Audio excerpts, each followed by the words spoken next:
I stand in front of the gilded mirror, watching my engagement ring catch the light.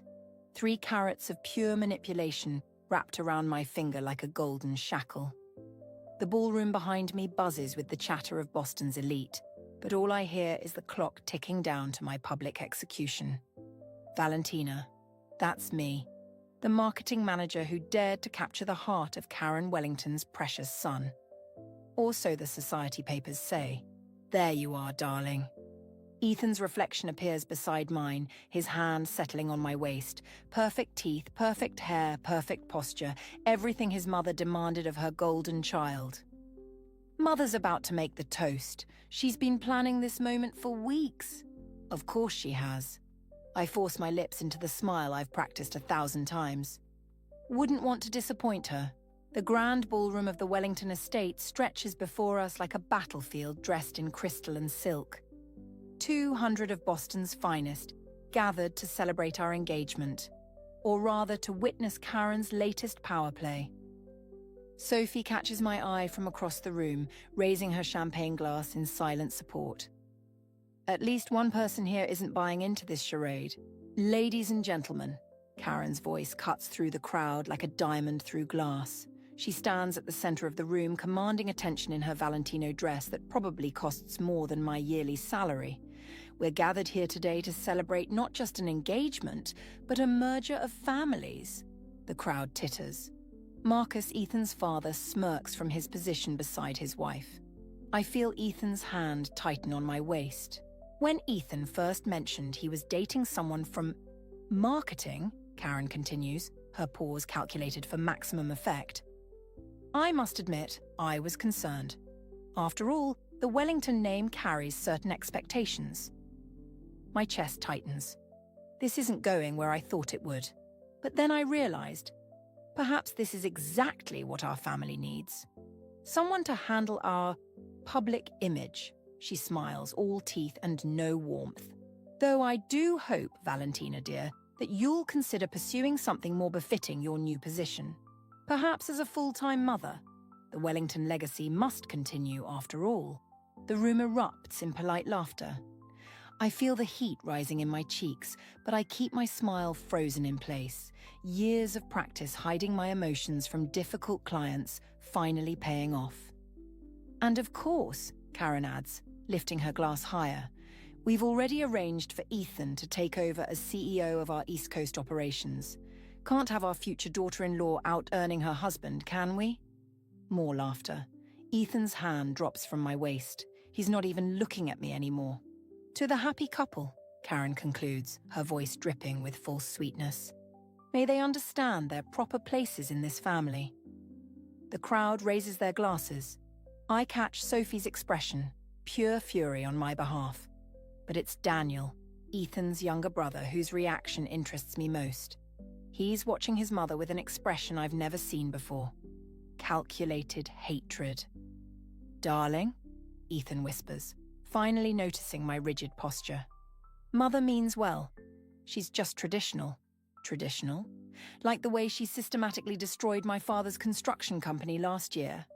Like the mysterious circumstances surrounding my mother's death 15 years ago. A death that I'm beginning to suspect has Wellington fingerprints all over it. I raise my glass, meeting Karen's triumphant gaze across the room. Thank you, Mother Wellington, I say, my voice carrying clearly, for making everything so crystal clear. She doesn't catch the edge in my voice, but Sophie does. So does Daniel.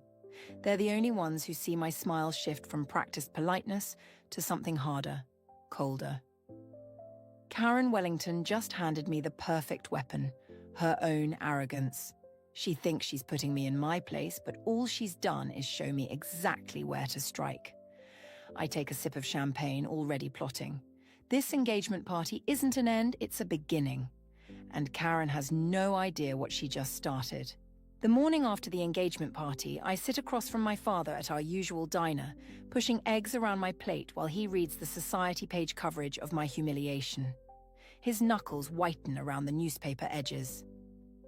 I always knew Karen Wellington was cruel, he says finally, but to do this so publicly, did you know them? Before? The question slips out before I can stop it.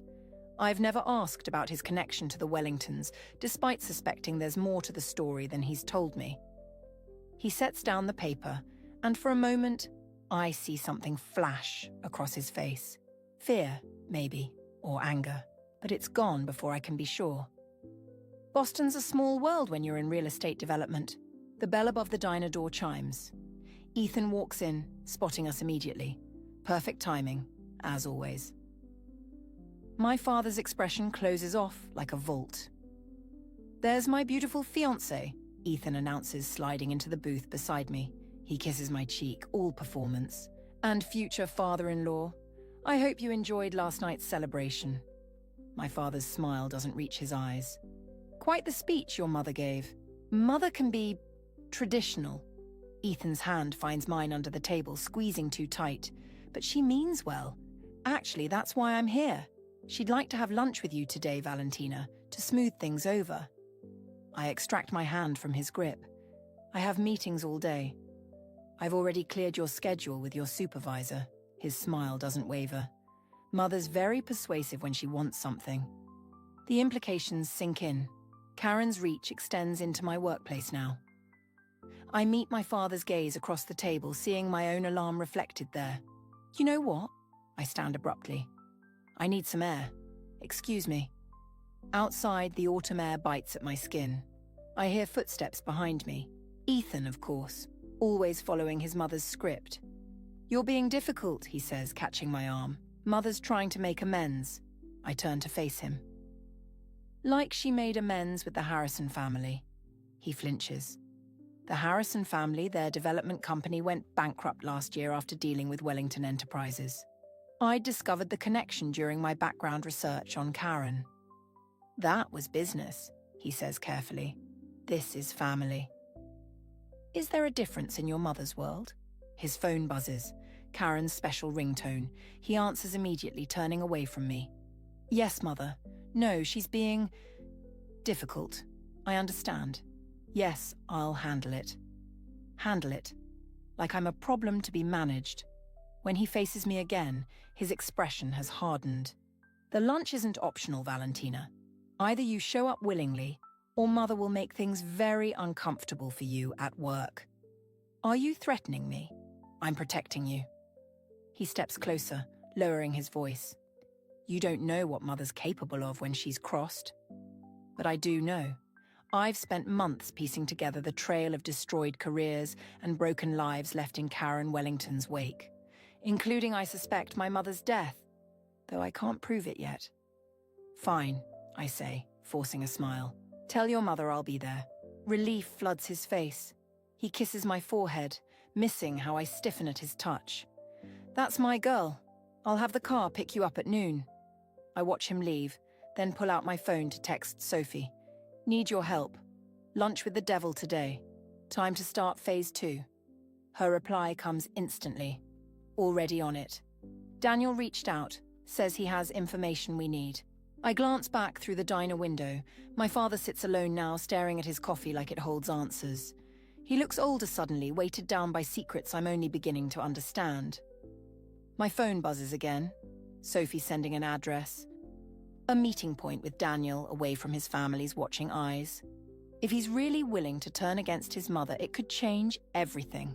I straighten my spine, checking my reflection in a nearby window. The woman staring back at me isn't the same one who endured last night's humiliation.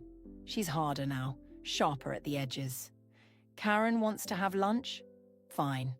I'll sit across from her, play the dutiful future daughter-in-law.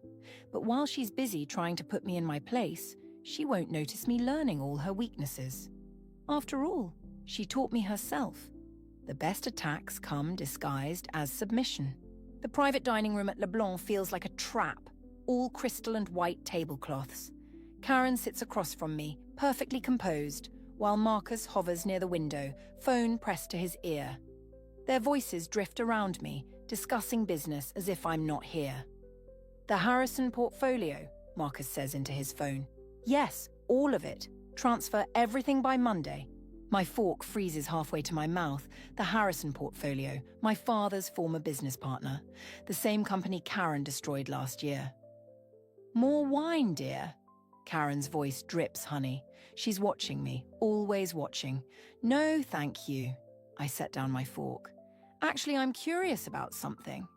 The Harrisons, wasn't their daughter in my class at Boston Prep? Karen's smile tightens. Perhaps, though they've relocated since their unfortunate business decisions. Marcus ends his call, joining us at the table. Speaking of business, Valentina, we have a proposition for you. We've been discussing your role in the company, Karen adds. Post-wedding, of course. I feel my phone vibrate, probably Sophie waiting nearby with Daniel. But I can't check it now, not when I'm finally getting close to something real. What kind of role? A ceremonial one? Karen says smoothly. You'll need to resign from your current position naturally. Can't have our daughter-in-law working under others. And my father's remaining contracts? Marcus sets down his wineglass too hard. Karen's hand touches his arm. A warning. Your father's business dealings are his concern, she says. Though we could assist if you're amenable to our terms. The pieces click together. They're not just trying to control me, they're using me to get to my father's remaining assets. The same way they used the Harrison's daughter to... The door opens. Ethan walks in, followed by a familiar face that stops my heart. James Harrison. My former classmate's father, looking nothing like the confident businessman I remember. Sorry I'm late, Ethan announces. James had some paperwork to finish. James won't meet my eyes. His hands shake as he sets a folder on the table. Perfect timing, Karen says. Valentina, dear, we need you to sign as a witness. Just a small matter regarding some property transfers. I open the folder. Inside, I find documents transferring my father's remaining development rights to Wellington Enterprises.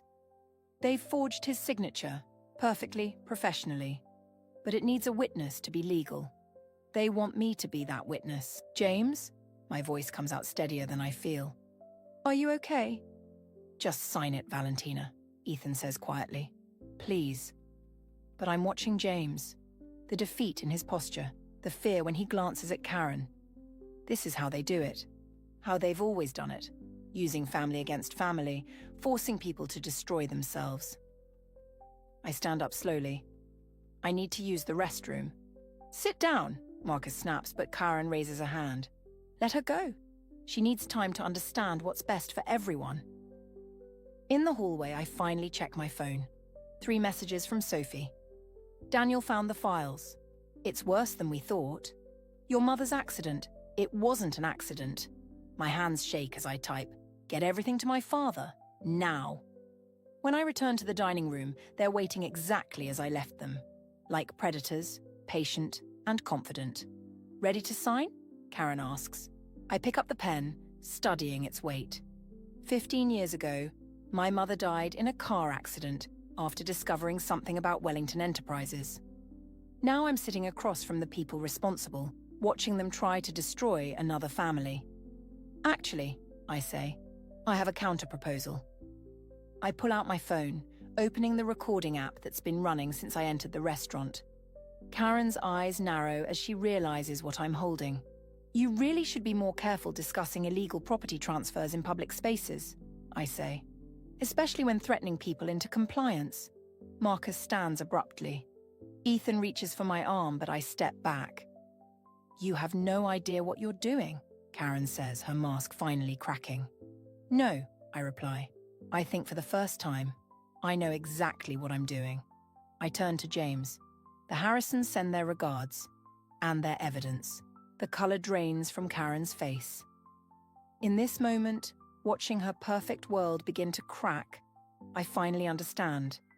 Revenge isn't just about destroying your enemies. It's about saving yourself.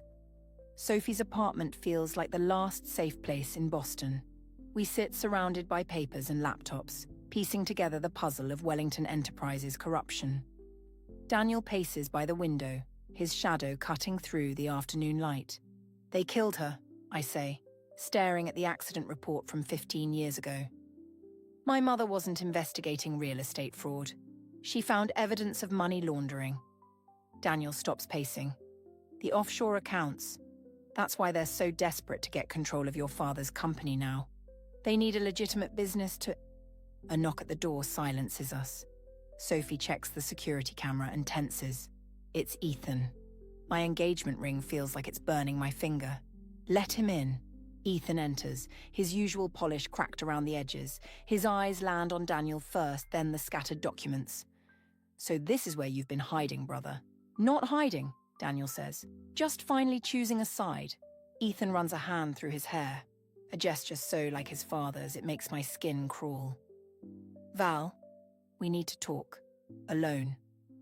Anything you have to say, you can say in front of them. He moves closer, lowering his voice anyway.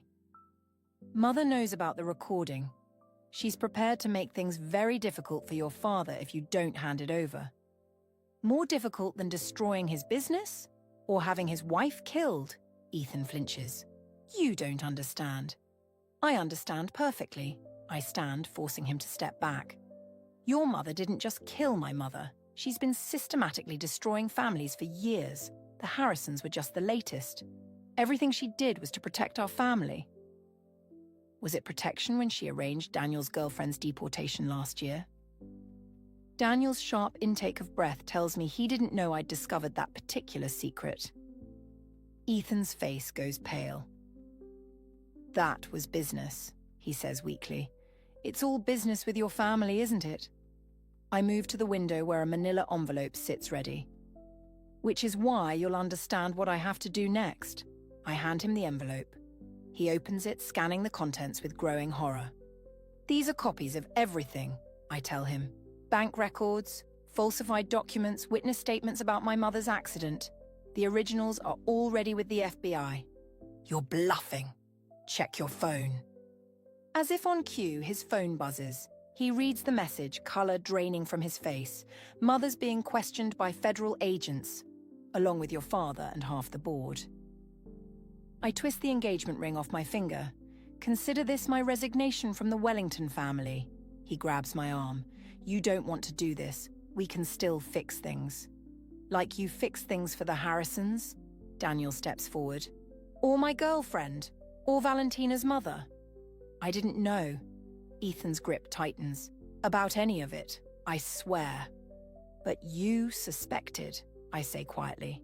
And you chose to look away. Sophie moves between us, forcing Ethan to release me. I think you should leave.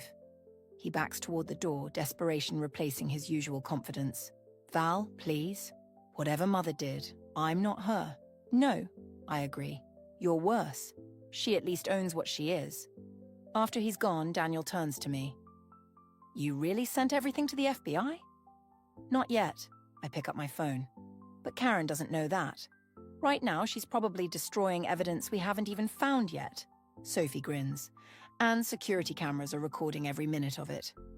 We have 48 hours before she realizes the FBI isn't actually investigating, I say. That's how long we have to find what she's trying to hide. Daniel pulls out his own phone. I can get us into the office tonight. Security still trusts me. I look at the accident report on the table at my mother's name in cold black type. Karen thought she could bury the truth under years of manipulation and fear. She didn't count on her victims finding each other. Tonight, then, I say, picking up the engagement ring. One last performance as the future Mrs. Wellington. The ring catches the light as I slip it back on, no longer a shackle but a key. Karen taught me well. The best attacks come disguised as submission, and I'm about to become her star pupil. Wellington Enterprises' 40th floor boardroom feels like a glass cage at midnight. Daniel works at Karen's computer while I rifle through Marcus's files, both of us racing against dawn. Sophie monitors the security feeds from her laptop, our only warning system if someone arrives. Found something, Daniel says, his voice tight. A series of transfers to a shell company called Meridian Holdings. Started the week before your mother's accident. My hands shake as I photograph the documents. Same company that bought out the Harrisons? And 6 other families in the past decade. He clicks through more files. All competitors or threats to Wellington's expansion. Sophie's voice crackles through our earpieces. Movement in the lobby. Security's doing their rounds early. I grab the last folder, but something falls out. A photograph. My mother, sitting at this very table, 15 years younger. The date stamp matches the week before her death. The elevator dings. Someone's coming up, Sophie warns. Not security, executive override code. Daniel closes the computer. We need to go. Wait. I flip the photo over. There's writing on the back. Meeting with Catherine Mills, Project Phoenix discussion. Val, now. Daniel grabs my arm. The elevator's at 38, 39. We slip into the executive washroom just as the doors open. Through the crack, I see Karen stride in, still wearing her dinner clothes. Marcus follows, looking haunted. The files have to be here, Karen says. That little bitch knows something. If she had proof, we'd be arrested already. Marcus paces, another habit Ethan inherited. Maybe we should consider her offer. To step down quietly? Karen laughs. The moment we lose control, everything unravels. The offshore accounts, Phoenix, all of it. My phone vibrates. Sophie texting that security's heading up too. We're trapped. What about Ethan? Marcus asks. He's still loyal. For now. But he's weak like his brother. One push from that girl and he'll crumble. I feel Daniel tense beside me. The security elevator pings. Mrs. Wellington? A guard's voice. Sorry to disturb you, but we detected unauthorized access to this floor. Karen's heels click closer to our hiding spot. Check everything. If anyone's here, I want them found. My heart pounds so loud I'm sure they'll hear it. Daniel's hand finds mine in the dark, squeezing once. A signal. He bursts out of the bathroom, startling everyone. Mother, father, what are you doing here? Daniel? Karen recovers quickly. We could ask you the same thing. Couldn't sleep. Thought I'd get some work done. He moves toward the elevator, drawing their attention. Though clearly this is a bad time. I slip out while they're distracted, staying low behind the desks, almost to the second elevator. Check the bathroom, Karen orders the guard. I freeze. If they find evidence someone else was here, Daniel's cover is blown. So I do the one thing they won't expect. I stand up. Looking for me, Mother Wellington? Karen whirls around. For a split second, real fear crosses her face. She's seeing my mother's ghost in the darkness. What is this? Marcus demands. I hold up the photograph. Project Phoenix. That's what my mother discovered, isn't it? Before her convenient accident. Val, Daniel warns, but I'm done hiding. She was going to expose you. I step closer to Karen. Just like the Harrisons tried to. Like all the others you destroyed. Karen's composure returns. Careful, dear. Wild accusations can be dangerous. So can evidence. I reach for my phone, but it's not in my pocket. Karen holds it up, smiling. Looking for this. You really should be more careful where you leave your things. At the dinner party, for instance. My blood runs cold. She's known all along.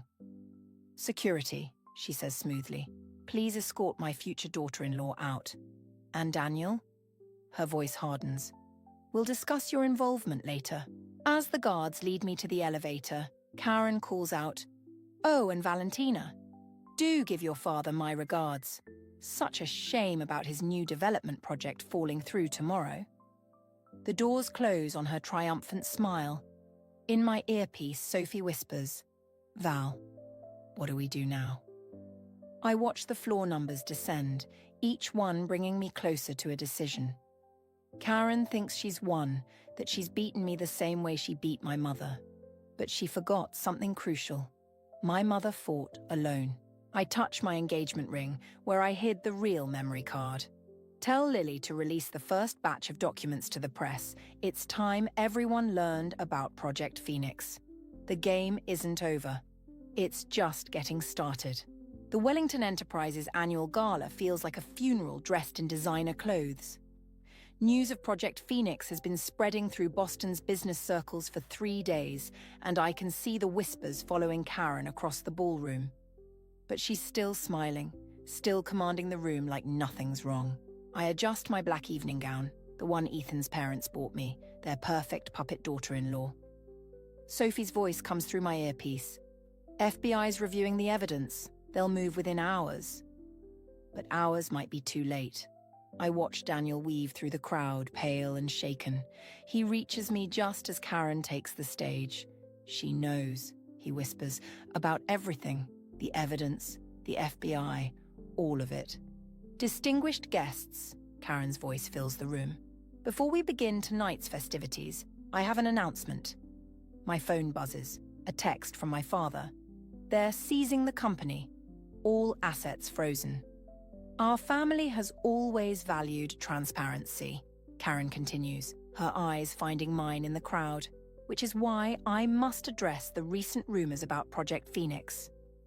The room goes silent. Even the servers stop moving. Project Phoenix was indeed a restructuring initiative, she says smoothly, one that unfortunately required difficult decisions about certain struggling companies, including Mills Construction. My father's company. My mother's legacy. What we didn't know, Karen's voice hardens, was that Catherine Mills had been embezzling funds for years, putting not just her company but dozens of families at risk. The blood drains from my face.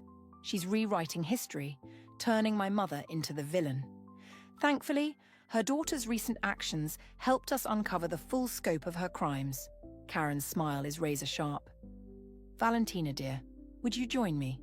All eyes turn to me. It's a trap, but refusing would only confirm her lies. I walk to the stage, each step feeling like I'm walking to my execution. Karen embraces me, whispering in my ear, "Check your phone." A new message appears, security footage from 15 years ago. My mother arguing with someone in her office, taking documents, getting into her car. "We tried to protect you from the truth," Karen says, loud enough for everyone to hear. "About the accident, about what your mother was running from that night." The room spins. This can't be real. "But now," Karen continues, "Valentina has graciously agreed to help us make things right. Haven't you, dear? She's orchestrated everything perfectly. If I expose her now, she'll destroy my mother's reputation forever.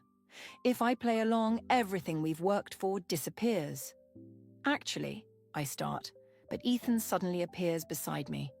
"Mother," he says, "I think it's time we showed everyone the real Project Phoenix files." Karen's grip on my arm tightens. "Ethan, don't..." "The ones showing how you and father orchestrated Catherine Mills' accident." He turns to the crowd. "The same way you tried to arrange one for Valentina last night." Gasps ripple through the room. Marcus steps forward, but Daniel blocks his path. "Security!" Karen snaps. "Remove them!" "Federal agents!" The ballroom doors burst open. "Everyone stay where you are!" In the chaos that follows, I see Karen's mask finally crack. But it's not the FBI she's staring at. It's Ethan. "You chose her," she says, disbelief coloring her voice. "Over family?" "No, Mother." Ethan takes my hand. "I chose justice. Something you taught me about, remember?" As the agents approach, Karen turns to me one last time. "You think this is victory? You've destroyed everything. Your mother's legacy, your future, this family." "No," I say quietly. "You did that 15 years ago. I'm just finishing what my mother started." They lead Karen and Marcus away, but I feel no triumph, just emptiness and questions that may never have answers. Later, in the quiet of the emptying ballroom, Ethan finds me staring at my mother's old photograph. "The security footage," he says. "It was doctored. We found the original in Father's private safe." "Why didn't you tell me sooner?" "Because I needed Mother to believe she'd won." He touches my shoulder. "Just like you taught me." I look at him, really look at him, and see something I've missed before, the cost of revenge written in the shadows under his eyes. "What happens now?" I ask. He doesn't answer. Some questions don't have easy answers, and some victories feel more like wounds that may never heal. The holding cell at Boston Police Department feels smaller than my childhood closet. Karen sits across from me, still elegant despite the orange jumpsuit. No makeup, no designer clothes, but somehow she looks more dangerous than ever. "You know why I'm here," I say. "To gloat?" Her smile hasn't changed. "How disappointing. I thought I taught you better than that." "You taught me plenty." I place my mother's photograph on the metal table between us. "Like how to arrange an accident that looks natural." She doesn't even glance at the photo. "Your mother made her choices." just like you've made yours. Did she choose to discover Project Phoenix, or did you choose to silence her? Project Phoenix saved this family. Karen leans forward. Everything I did was to protect what we built, something you'll never understand. The door opens. Daniel enters carrying a thick folder. Karen's composure cracks for just a moment. "Hello, Mother," he says quietly. "The FBI has some interesting questions about Maria." Karen goes very still. "Who?" "My girlfriend, the one you had deported." Daniel sits beside me. "Turns out her immigration papers were perfect until someone falsified evidence of fraud. Someone with access to Wellington Enterprise resources." "You always were too soft," Karen says. "Like your father." "No," Daniel replies. "I was just waiting. Like Valentina." I open the folder, spreading out documents. Bank statements, emails, death certificates. A pattern of destruction spanning decades. 15 families, I say. Not just my mother, not just the Harrisons. 15 lives you destroyed to build your empire. "I built something lasting." Karen's voice hardens. "What have you built except revenge?" "Justice." I push forward one final document. "This is a confession, detailing everything. Sign it, and we ensure Ethan stays out of the investigation." Her eyes narrow. "You'd use my son against me? Now who's becoming like me?" "The difference is, I'm giving you a choice. More than you gave any of your victims." The silence stretches. Through the observation window, I sense Ethan watching, though I haven't looked at him since he chose sides at the gala. "You know what your mother said that night?" Karen asks suddenly. "She said she felt sorry for my children, that no amount of money could make up for having me as a mother." She laughs, bitter and sharp. "And now here you are, proving her right. Sign the confession." "Or what? You'll tell everyone what I am?" She gestures around the cell. "They already know. The mighty Karen Wellington, exposed and ruined. But tell me, Valentina, what are you, now that your revenge is complete?" I stand, gathering the documents. "Sign or don't sign, either way you've lost." "Have I?" Her smile returns. "Look in the mirror, dear. You've become exactly what you hated. Calculating, ruthless, willing to sacrifice anything for your goals. I may have lost my empire, but I've created my greatest legacy. You." The truth of her words hits like a physical blow. I see myself reflected in the observation window, poised, controlled, every bit the person Karen trained me to be. "You're wrong," Daniel says, but I touch his arm. "No, she's right." I turn back to Karen. "You did shape me. You taught me how to play this game, but you forgot something crucial." "And what's that?" "My mother taught me something too." I reach for the door. "She taught me when to walk away." "That's it?" Karen calls after me. "All this plotting and you're just leaving?" "The confession is for the FBI now. Your fate is out of my hands." I pause at the threshold. "That's the difference between us, Karen. You needed to control everything. I just needed the truth." In the hallway, Ethan waits. He looks like he wants to speak, but no words come. "I'm sorry," I say, and mean it. For all of it. He nods, understanding what I can't say, that some victories cost too much, that some bridges can't be rebuilt.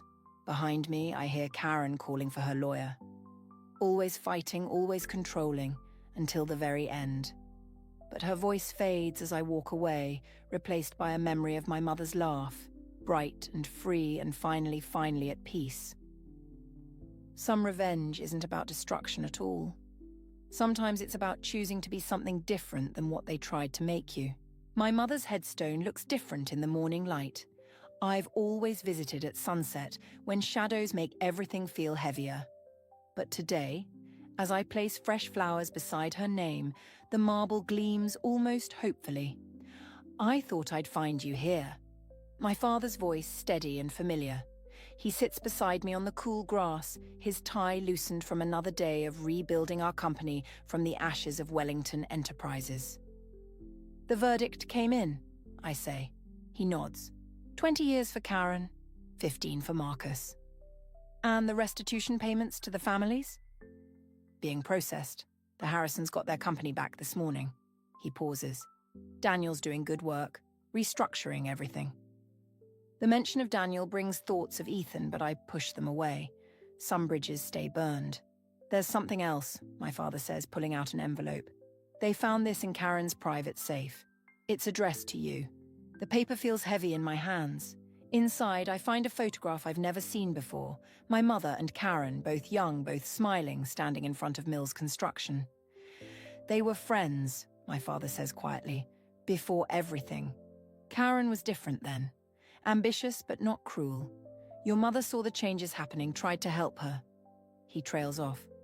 Until Karen chose power over friendship. Until she forgot who she was. I study the photograph. These two women frozen in time before tragedy rewrote everything. Did you know? All these years? I suspected, but proving it meant risking losing you too. His hand finds mine. I couldn't take that chance. A text from Sophie lights up my phone. Board meeting in an hour. Ready? Go, my father says. Your mother would be proud of what you've built from all this.